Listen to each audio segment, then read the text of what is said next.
El siguiente segmento es clasificación F, formativo, educativo cultural. A, apto para todo público.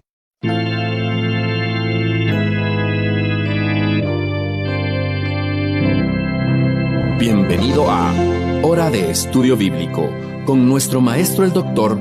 Lehman Strauss. Este estudio es el resultado del tiempo personal con el Señor, el ministerio pastoral y la experiencia en conferencias bíblicas del Dr. Lehman Strauss.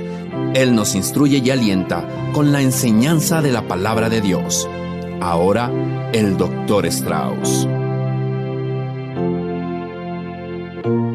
Una vez más, bienvenidos a Hora de Estudio Bíblico. Muchas gracias por sintonizarnos y acompañarnos estudiando la palabra de Dios. Hoy vamos a continuar con nuestro estudio en Romanos, así que abra su Biblia, por favor, en esta maravillosa epístola, en el capítulo 8. Creo que el capítulo 8 es uno de los mejores para darle al creyente tranquilidad y seguridad de salvación. Esa seguridad eterna que Dios provee para aquellos que confiamos en Cristo. ¿Qué capítulo, mis amigos? Quiero leer los primeros 4 versículos. Romanos 8, 1 en adelante dice así: Ahora pues, ninguna condenación hay para los que están en Cristo Jesús, porque la ley del Espíritu de vida en Cristo Jesús me ha librado de la ley del pecado y de la muerte. Porque lo que era imposible para la ley, por cuanto era débil por la carne, Dios, enviando a su Hijo en semejanza de carne de pecado y a causa del pecado, condenó al pecado en la carne, para que la justicia de la ley se cumpliese en nosotros, que no andamos conforme a la carne, sino conforme al Espíritu. Bien, amigos, la última parte de este versículo 4 es la que me lleva a continuar con nuestro estudio concerniente a la persona y obra del Espíritu Santo que hemos comenzado en el programa anterior. Pero antes de avanzar, vamos a orar. Amado Padre, hacemos una pausa para agradecerte por esta maravillosa verdad que nos has dado en tu santa palabra, la Biblia. Queremos pedirte que la exposición de tu palabra traiga bendición, seguridad y consuelo a nuestros corazones. Te pedimos, Señor, por aquellos que están pasando por momentos difíciles. Sabemos, oh Dios, que tú eres omnisciente y lo sabes todo. Y te agradecemos porque estás cerca de cada uno de nosotros. Gracias, Señor, por ello. Gracias por acompañarnos y fortalecernos en medio de las pruebas. Dios, bendice a cada oyente y obra por medio de tu palabra escrita en nuestras vidas. Te alabamos porque tú te mereces toda honra y gloria, y te pedimos que nos ilumines y enseñes en el nombre del Señor Jesús. Amén. Muy bien, mis amigos, vamos a continuar donde dejamos en el último programa. Romanos capítulo 8. Y voy a pedirles que me sigan con algunas porciones complementarias de las Escrituras. Vamos a ir también a Hechos 18 y 19. Pero en principio comenzamos leyendo así Romanos 8, 9. Vosotros no vivís según la carne, sino según el Espíritu, si es que el Espíritu de Dios mora en vosotros. Y si alguno no tiene el Espíritu de Cristo, no es de él. Sí, estimado oyente, dice clarito allí, si alguno no tiene el Espíritu de Cristo, no es de él. Permítame sugerirle que esa misma verdad es sugerida por otros versículos en Romanos 8. Por ejemplo, versículo 11. Si el Espíritu de aquel que levantó de los muertos a Jesús mora en vosotros, dice. Note eso, por favor. Y luego el versículo 15 dice, pues no habéis recibido el espíritu de esclavitud para estar otra vez en temor, sino que habéis recibido el espíritu de adopción. Entienda que ese es el Espíritu Santo, ¿eh? Y nuevamente en el versículo 16 leemos, el Espíritu mismo da testimonio a nuestro espíritu de que somos hijos de Dios. Pablo está usando aquí referencias que indican lisa y llanamente, en especial el versículo 9, que si una persona no tiene el Espíritu Santo, no pertenece a Dios, no es de Cristo. Pablo, cuando llegó a Éfeso, le preguntó a un grupo de hombres de la siguiente manera, Así nos dice el libro de Hechos, capítulo 19.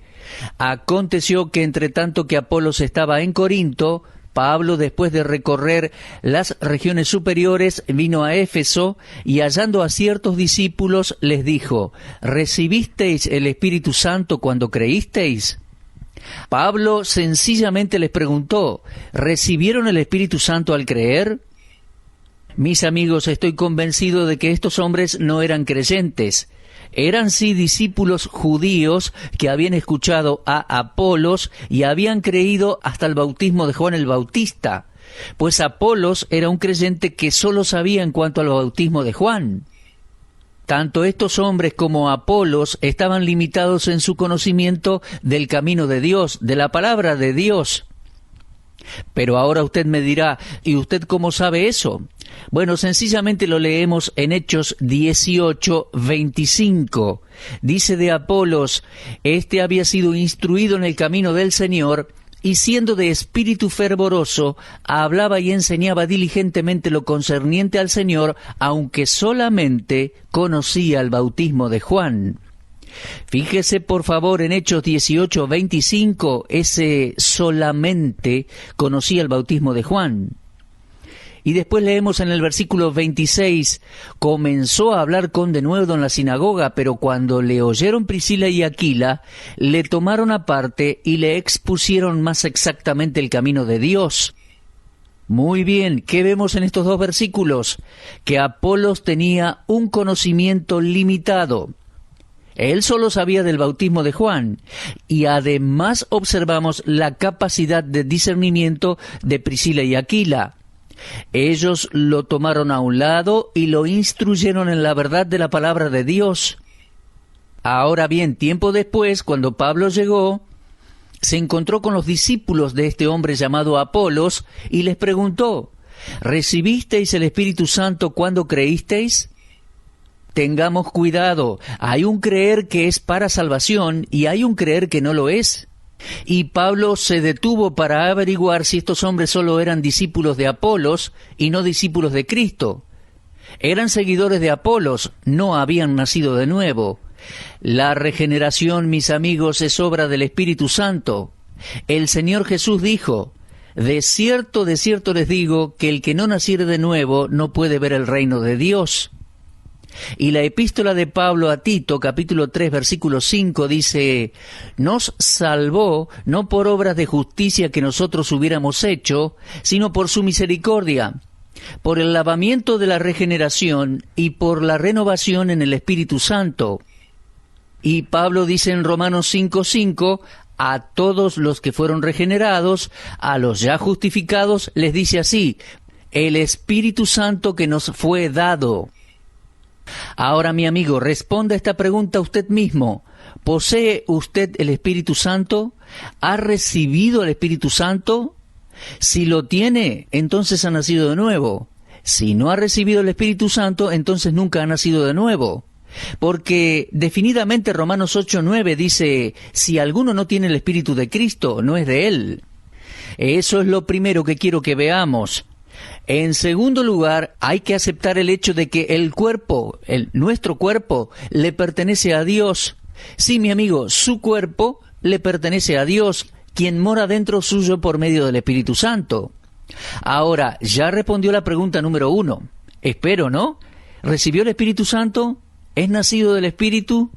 Muy bien, ahora tenemos una segunda pregunta. Y uno tiene que considerar el hecho de que su cuerpo le pertenece a Dios, quien mora en nosotros. Y si usted tiene alguna duda al respecto, 1 Corintios 6, 19 y 20 lo dejan bien en claro. Pablo dijo: ¿o ignoráis que vuestro cuerpo es templo del Espíritu Santo, el cual está en vosotros, el cual tenéis de Dios y que no sois vuestros?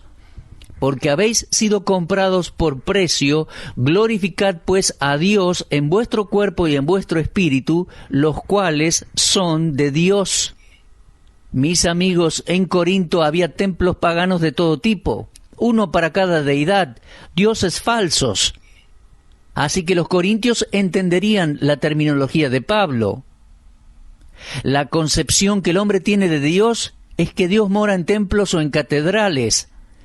Esto es muy común para los paganos, pero en el cristianismo tenemos una nueva concepción de la morada de Dios. Dice, Dios no mora en templos hechos por manos humanas. Así predicó Pablo en Hechos 17:24. Pero Pablo agrega en 2 Corintios 6:16, vosotros sois el templo del Dios viviente. Amigo creyente, no solo es importante que usted y yo veamos que el Espíritu Santo de Dios mora en nosotros, sino que es importante reconocer el hecho de que estamos obligados a ceder nuestros cuerpos al que mora en nosotros. Esto hace que la adoración a Dios sea algo práctico y pone en la esfera física y espiritual el tema de la adoración.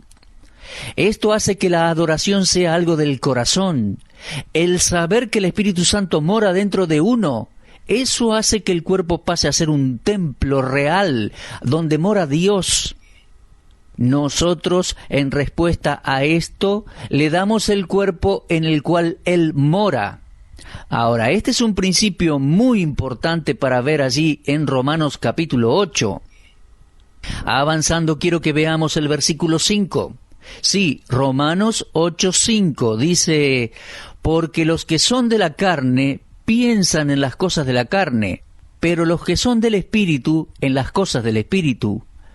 Ahora, hemos visto que en todo creyente mora el poder y la persona divina, el Espíritu Santo, y a menos que Él obre en nosotros, el nuevo nacimiento no es más que una teoría, no es más que una idea intelectual para cualquier persona. De la misma manera que la fe en la persona y obra de Cristo es esencial para la salvación, de la misma manera la fe personal en la persona y obra del Espíritu Santo es esencial para la santificación práctica. No podemos tener una sin la otra. No podemos saber nada de la persona y obra del Espíritu Santo en la santificación si primero no entendemos de la persona y obra del Señor Jesucristo en la justificación. El principio de la vida espiritual no existe en donde no hay una respuesta por parte del Espíritu Santo. Ahora, no estoy sugiriendo que el creyente tiene siempre, bajo todas las circunstancias, la victoria sobre el pecado porque el Espíritu Santo mora en él. Jamás podría decir eso, ya que en mi experiencia personal no es así. Yo nací de nuevo, tengo el Espíritu Santo morando en mí por muchos años, nunca me dejó, el Espíritu Santo ha estado morando en mi cuerpo constantemente desde el día que acepté a Cristo, como en todo creyente. Sin embargo, reconozco que yo no he vivido de manera perfecta sin pecar todos estos años. No le voy a mentir, mi amigo. Lo estaría engañando si le dijera que nunca pequé en palabra o con algún pensamiento o acción en todos estos años de creyente. Pero sí he tenido el Espíritu Santo morando en mí todos estos años de creyente.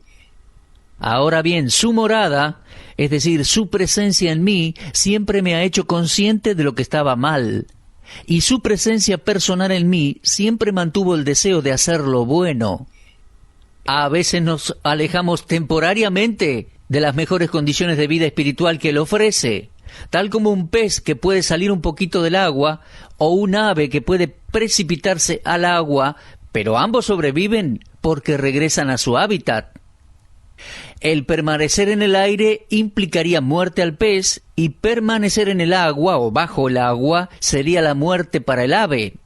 De la misma manera, los que le dan atención a la carne y se ocupan en las cosas de la carne, demuestran que son dominados por la carne y sujetos a la muerte. Creo que eso es muy claro. Leemos en el versículo 5, Romanos 8:5. Porque los que son de la carne piensan en las cosas de la carne, pero los que son del Espíritu en las cosas del Espíritu. Mi amigo, un pez está para vivir en el agua. Puede que salte fuera del agua por un momento, pero va a volver al agua. El ave está diseñada para volar por los aires, no bajo el agua. De estar bajo el agua, no sobrevivirá. Nosotros tenemos al Espíritu Santo morando en nuestros cuerpos, por ende somos capaces de vivir en triunfo sobre el pecado. Ahora bien, en el versículo 13 leemos, porque si vivís conforme a la carne, moriréis. Y ya habíamos leído en el versículo 6, el ocuparse de la carne es muerte. Vemos muerte y muerte y muerte en cada uno de estos versículos. Ahora permítame preguntarle, ¿está usted en sujeción a la carne o al Espíritu Santo? Si usted está andando tras la guía del Espíritu y pensando en las cosas del Espíritu, entonces no estará viviendo una vida independiente del Espíritu Santo. Ahora, lea el versículo 5 nuevamente y pregúntese, ¿qué tengo en mente? ¿Cómo son mis pensamientos? ¿Cuáles son mis propósitos? ¿Cuáles son mis planes para este día, para mañana, para esta noche, aún para lo que me quede de vida en esta tierra? ¿Dónde están colocados mis afectos? ¿Cuál es mi aspiración mayor? ¿Cuál es la gran meta en mi vida? Leemos el versículo 5 y debemos formularnos esas preguntas. Dice, los que son de la carne piensan en las cosas de la carne, los que son del Espíritu piensan en las cosas del Espíritu. Mi amigo, léalo en alta voz usted también, y hágase esas preguntas que le sugerí. Permítame repetirle una más. ¿Qué hay en mi mente ahora? ¿Cuáles son mis pensamientos?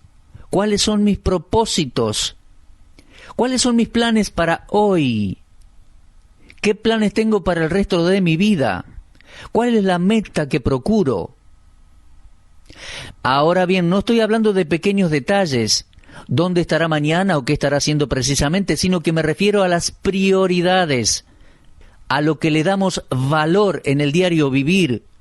Estoy refiriéndome a lo número 1. 1 Corintios 10:31 dice, si pues coméis o bebéis o hacéis otra cosa, hacedlo todo para la gloria de Dios. Ahora, quiero insistir un poquito.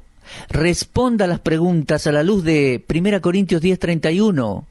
Hacedlo todo para la gloria de Dios. ¿Qué tengo en mente? ¿Mis pensamientos glorifican a Dios?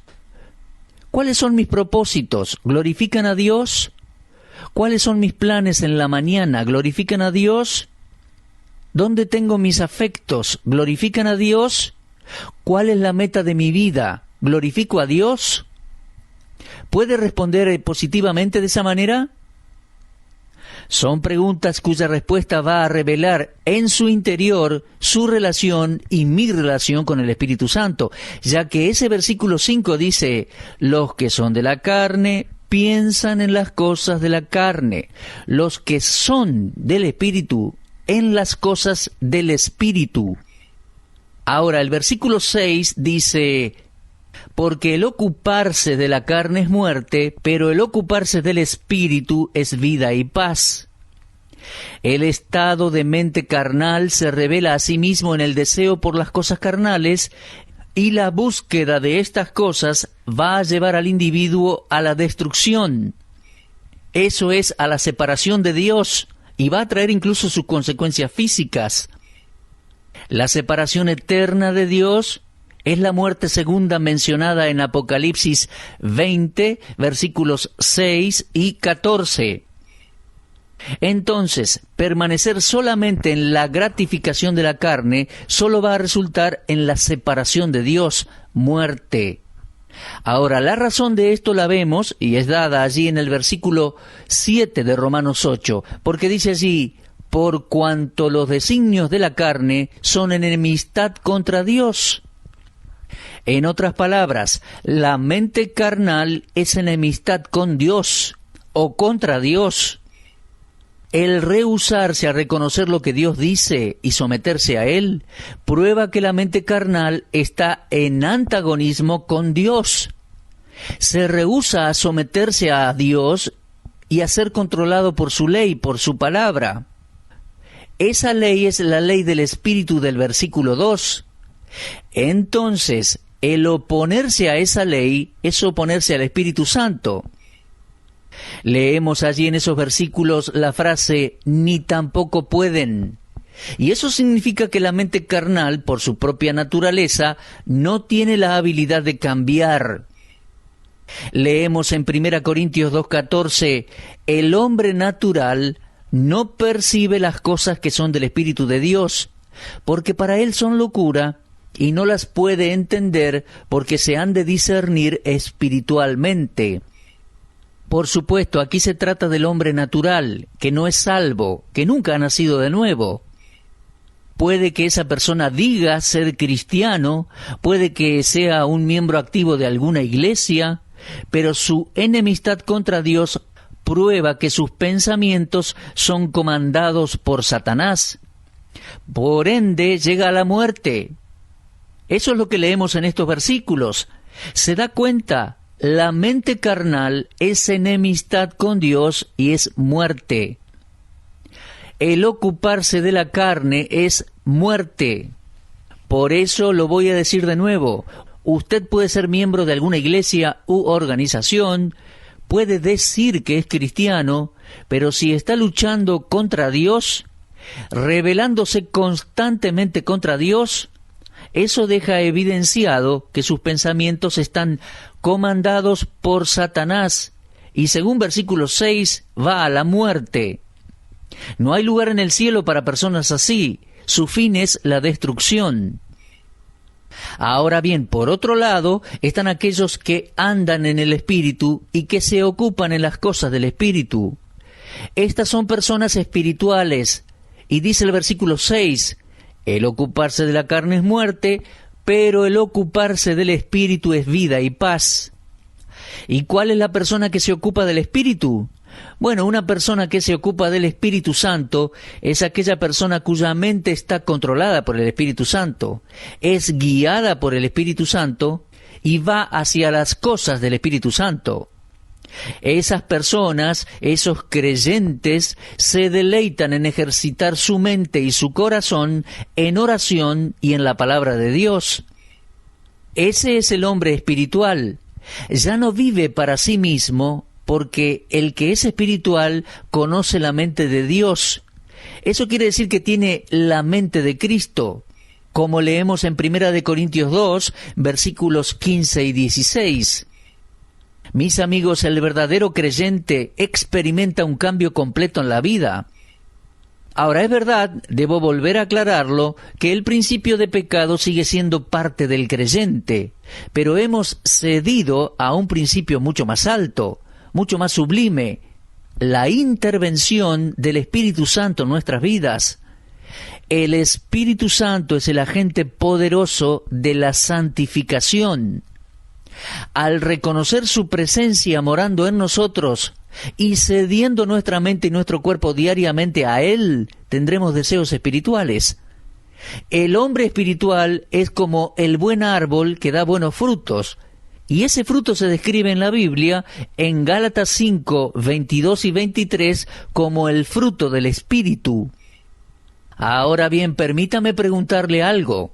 ¿Anda usted en la carne? La palabra andar se refiere al comportamiento de uno, su forma de vivir. Le pregunto, ¿su manera de vivir está orientada a las cosas carnales?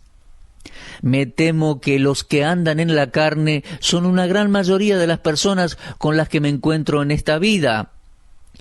Y los que andan en el Espíritu son una cantidad mucho menor y son notables por virtud de su mentalidad espiritual.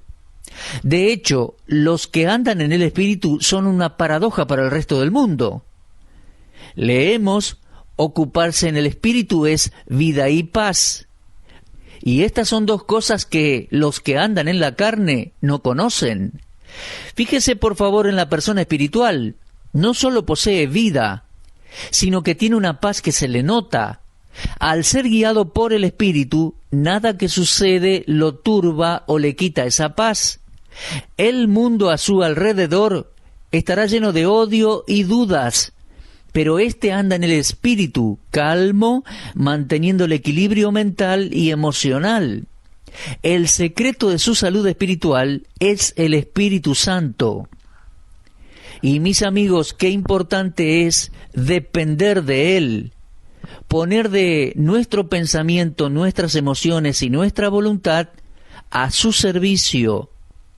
entregarnos a Él, invocar su guía y dirección y presencia, y obrando nuestra conducta para su gloria.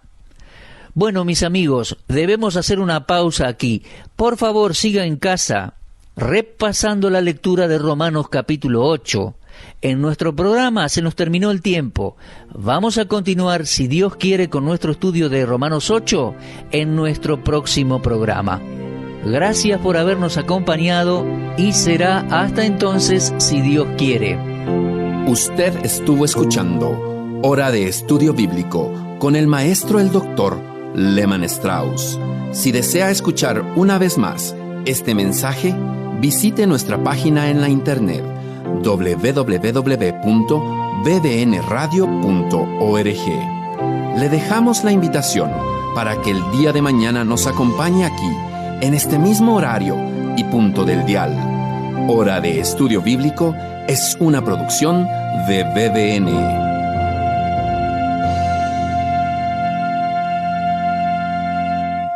Ingrese a nuestra sala de chat para hacer la consulta espiritual que desee. www.bbnchat.org. Este es un servicio totalmente gratis. Muchas gracias. Somos sus amigos de BBN.